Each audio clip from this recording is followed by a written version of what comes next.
कभी किसी अनजान नंबर से फ़ोन आया है, जिसने आपको बस एक ही बात कही हो, आपका लोन पास हो गया है।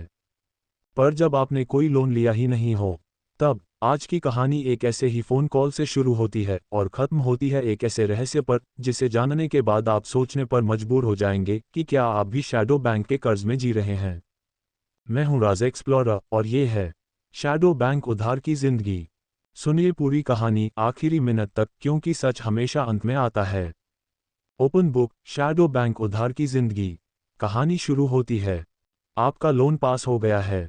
रात के 12:07 बजे मोबाइल की स्क्रीन चमकी और ये शब्द फोन के स्पीकर से निकले।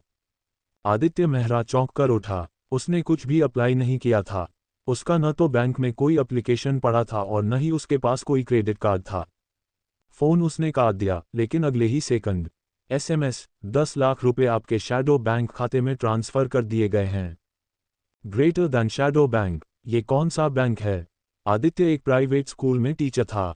जिंदगी सीधी सादी थी। एमई, किराया और थोड़ा बहुत बचत। उसने कभी किसी बड़े कर्ज के बारे में सोचा तक नहीं था। अगली सुबह जब वो बैंक गया और पूछताछ की, तो वहां के क्लर्क ने सीधा कहा, सर, शैडो बैंक कोई ऑफिशियल बैंक नहीं है, लेकिन जिनके पास इनका कर्ज पहुंचता है वो लौटाते जरूर हैं।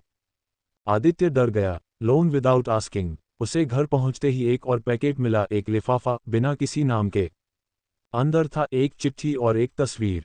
ग्रेटर दैन आपके पास 30 दिन हैं। पैसा लौटाए या फिर ये तस्वीर असली बन जाएगी। तस्वीर में उसकी माँ बंधी हुई थी किसी गंदे अंधे कमरे में। उसकी माँ गांव में अकेली रहती थी। वो तुरंत गांव भागा, लेकिन माँ एकदम सही सलामत थी। फिर ये तस्वीर किसकी थी? उस रात एक और फोन आया। गलती से तुम्हें शैडो बैंक की लिस्ट में डाल दिया गया है, लेकिन अब निकला नहीं जा सकता। ये कर्ज मौत तक पीछा करता है। हर वो चीज़ जो तुम्हें प्यारी है अब गिरवी है। Downward trend the trap titans. Aditya को अपने दोस्त नीरज की याद आई, जिसने 2 महीने पहले सुसाइड किया था। नीरज ने भी कुछ दिन पहले कहा था, पैसा खुद आ गया, लेकिन अब मेरी जिंदगी उधार की हो गई है। तब आदित्य को ये बातें मजाक लगी थीं। अब वो शैडो बैंक के बारे में इंटरनेट पर खोजने लगा, लेकिन जो भी जानकारी मिली डरावनी थी।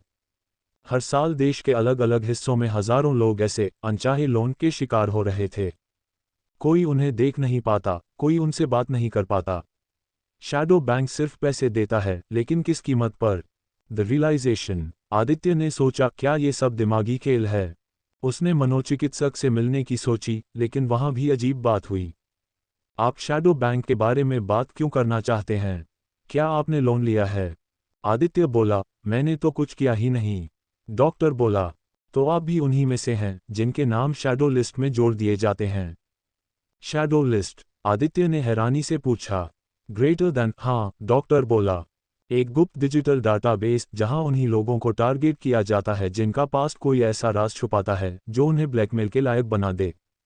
Past revealed. आदित्य को याद आया, कॉलेज के दिनों में उसने एक असाइनमेंट बेचकर पैसे लिए थे, जो उसकी पहचान से किया गया था एकेडमिक फ्रॉड। शायद शैडो बैंक को वही कनेक्शन मिल गया था। अब वो फंस चुका था। हर दिन उसके मोबाइल में अजीब नंबरों से कॉल आते, घर के बाहर काली गाड़ी खड़ी रहती और काम पर जाते वक्त कोई पीछा करता हुआ महसूस होता। उसने पुलिस में रिपोर्ट दर्ज करवाई, लेकिन कोई भी शैडो बैंक के खिलाफ कोई केस दर्ज नहीं करता। Climax, the final deal. 30 दिन पूरे होने को थे। एक रात फिर फोन आया। हम तुम्हें एक रास्ता देते हैं, किसी और को ये लोन ट्रांसफर कर दो। मतलब, बस किसी का नाम, नंबर और एक ऐसी चीज जो हमें उसे ब्लैकमेल करने में मदद करे। आदित्य चुप हो गया। उसने पूछा, अगर मैं किसी और को दे दूं, तो क्या मेरी माँ और मेरी जिंदगी आज़ाद हो जाएगी? बिल्कुल। शैडो बैंक सिर्फ ट्रांसफर करता है, माफ नहीं करता। आदित्य ने किसी का नाम दे दिया। किसका? अगली सुबह एक ही शब्द वाला मैसेज आया, डन। उसके मोबाइल से सारे अजीब कॉल बंद हो गए। डर खत्म हो गया। घर के बाहर काली गाड़ी नहीं थी। जिंदगी फिर सामान्य हो गई थी। पर हर रात जब वो सोता, उसे एक चेहरा दिखता था। वो इंसान जिसे उसने शैडो बैंक को सौंप दिया था।